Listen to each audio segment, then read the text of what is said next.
I'm kind of obsessed with the irony that I'm leaving the doctor's appointments, got my vitals checked, everything's good, and I want to go get a Diet Coke. It's like toxic behavior, but it's fine.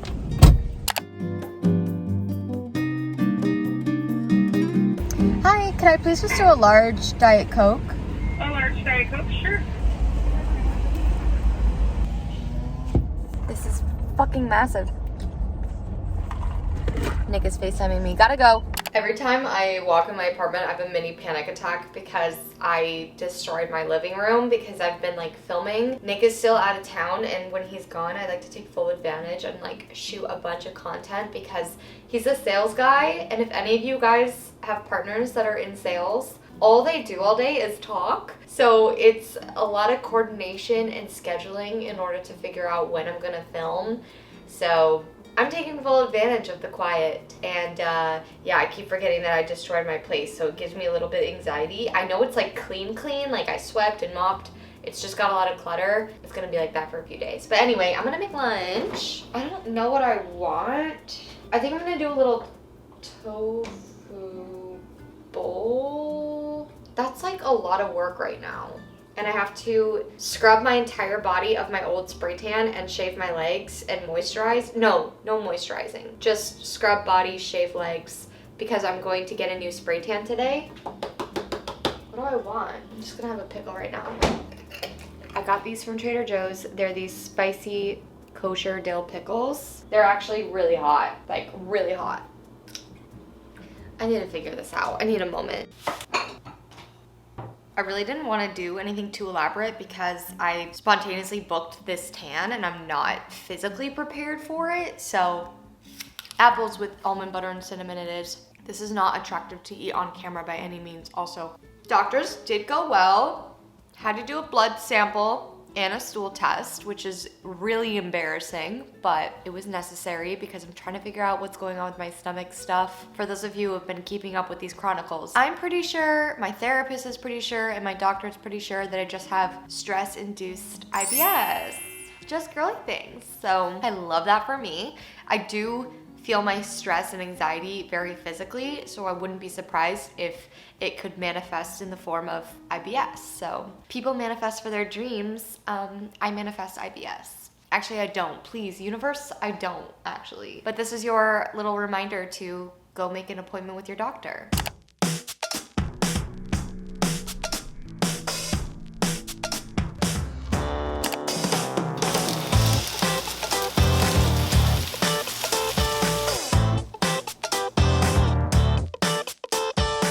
Literally 4:30 p.m. I was counting down the seconds until it hit 4 p.m. when I could start making dinner because I realized that like I had a very snacky lunch. So I was just waiting for it to be like an appropriate time to have dinner. So I made this tofu bowl. It's quite good. So good. Holy shit, look how tan I am.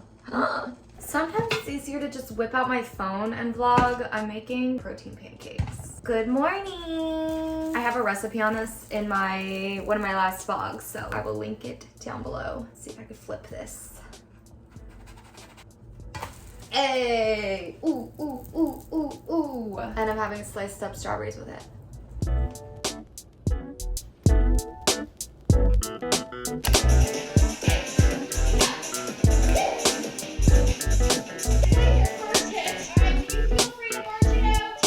Okay, I'm realizing how much self-tanner is all over my bed. Cute. Oh, I need my notebook.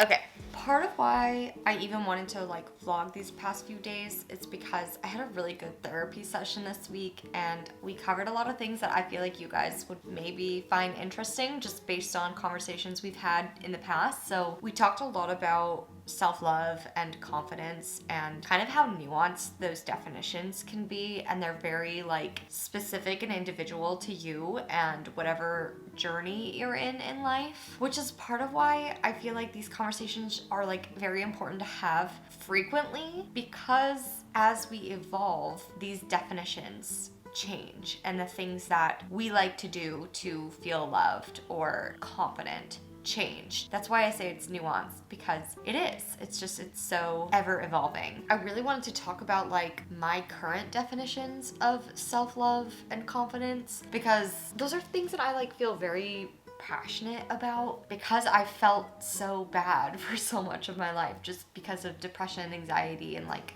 disordered eating habits and thoughts and, you know, intrusive thoughts and whatnot. Like, I'm finally reaching the point, I feel like, where I'm really leaning into this idea of body neutrality, where I don't want to put an expectation on my body, period. A lot of it comes down to like body image for me, because that's been so much of what has affected my like confidence and like sense of self. And I'm finally feeling like, as a 27-year-old, just like ready to live my life and chase my dreams and not hold myself back anymore. I wrote some notes down. It's not a lot, but if you haven't already grabbed like a snack or a tea or a coffee or something, we can have just like this little chit chat session. For me, like, I think very visually. So when I picture self-love, I'm picturing like a little tip of an iceberg, some water, and then obviously like the inevitable bottom half of the iceberg. I love that I just defined an iceberg. Anyway, I feel like the treating myself days, like going to the farmer's market or buying my favorite,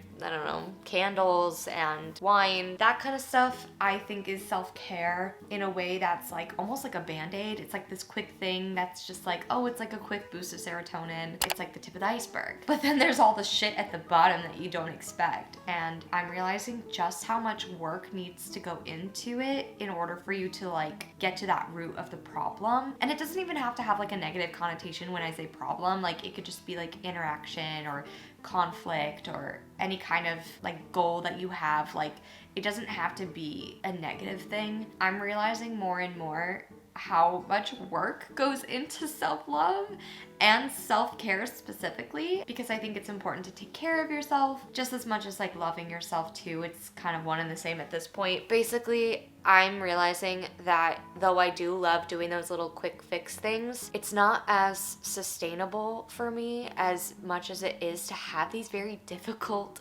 conversations with myself or my therapist, where I'm really getting to the root of the problem or behavior that is enabling a pattern for me or a pattern for someone else. I'm just realizing more and more how like difficult it is to really reach that point, because it takes a lot of like patience and kindness and honestly just time. Something that I think is like a behavior or thought pattern that I've told myself was one thing, which isn't the case at all. I'll be more specific about that example. So I've always been a people pleaser my whole life. That's just who I am. I feel really deeply for other people, but it is exhausting to me. So for a while I was like, maybe I'm actually an introvert because I need to like be by myself to recharge. I'm definitely not. I'm definitely an extrovert to the core, but I have very deep feelings for other people and they just like exhaust me sometimes. So that's where that came from. My therapist was like, I think you just feel intensely. And I'm like, yeah, that makes sense too. By being the people pleaser and by like never saying no, it is so damaging to me and my self-esteem and my sense of self. And something I've been working on really hard is not necessarily just like saying no, but it's recognizing that kind of pattern within myself and correcting it in the form of setting up boundaries, which is like a very scary thing and doesn't sit well with me because it goes against like my instinct. To me, like self-love and self-care has come in these difficult forms that I wouldn't have normally thought were self-love and self-care. That being the saying no, setting up boundaries, protecting myself, protecting my self-esteem, protecting me. It's been hard because I've always told myself, I've had this inner dialogue that saying no to people meant that I was a bad person. I just feel so bad for little me who thought that saying no or getting angry and disappointing people meant that I was inherently bad. And that's something that I subconsciously took with me into my adulthood. And I've only recently been able to like fully articulate that. And I think again, that's like just so nuanced too. That's an example for me of of self-love and self-care and how that's so profoundly evolved. And I'm learning every single day how to place boundaries and protect myself. And it's not selfish. It is not selfish to protect yourself. More recently, we were talking specifically, me and my therapist, which is how this notebook page was brought out in the first place, was self-love, self-care in the same vein, then moving into confidence, which I think it's just so like interwoven that it's hard to like say one without the other. But I've been really pushing myself in my workouts. That's always been like a huge passion of mine. I've more recently in the past year been really challenging myself in my workouts. It's kind of like the textbook definition of like, what can I control in this time in which I can't control anything? And that's been my workouts. And that has been so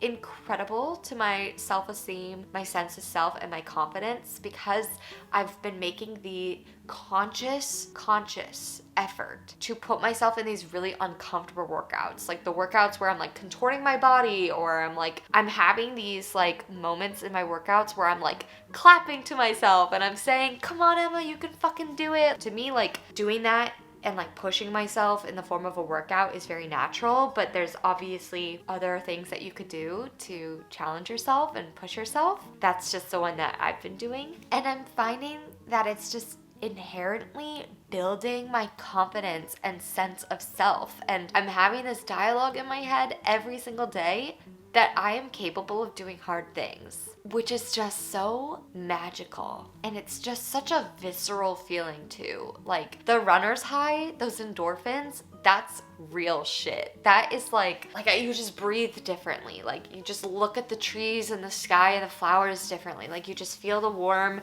air differently when you're just having this like visceral experience and moment in time in which you just feel so on top of the world. And it's something that's incredibly sustainable because it's something that I feel very passionate about and it brings me joy. Anyway, so it's come in the form of doing these things that have been inherently difficult, like setting boundaries or running a really fast mile time. Pushing through that and having this inner dialogue of like telling myself that I'm capable of doing hard things has really helped with my confidence, and it just is something that I can carry on through the day. And anytime I'm finding myself in a difficult position, I've got this like very clear sense of self now. Every day I'm learning more about myself, and it's been obviously therapy has been like the biggest blessing, but having these like interactions and having these different accomplishments, it feels so good. Because at the end of the day, it's just you and you. Is this making sense? I feel like I'm just getting a better sense of myself. I'm stepping into my power and I'm doing it in ways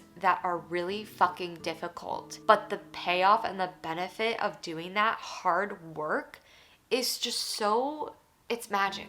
It's just magic because I'm feeling it in my acting. I'm feeling it in my workouts. I'm feeling it in my conversations with the people that I love. Like it's including my like myself included, but it's something that like seeps into your entire existence. So I guess this was a whole conversation about like self-love, self-confidence, confidence, and therapy. Yeah, I don't know. I'm like really tired right now. It's Sunday evening. I'm gonna go for a walk, take off my ridiculous amount of makeup, but I don't know. I'd love to know what your definitions of self-love, self-care, and confidence are right now, and anything that you like to do that brings you joy. I'd love to know. And I hope you enjoyed this like really random video and conversation. It's just good to chat with a friend. So thank you for coming and hanging out with me. I'm gonna go. Oh, but my bed feels so good right now.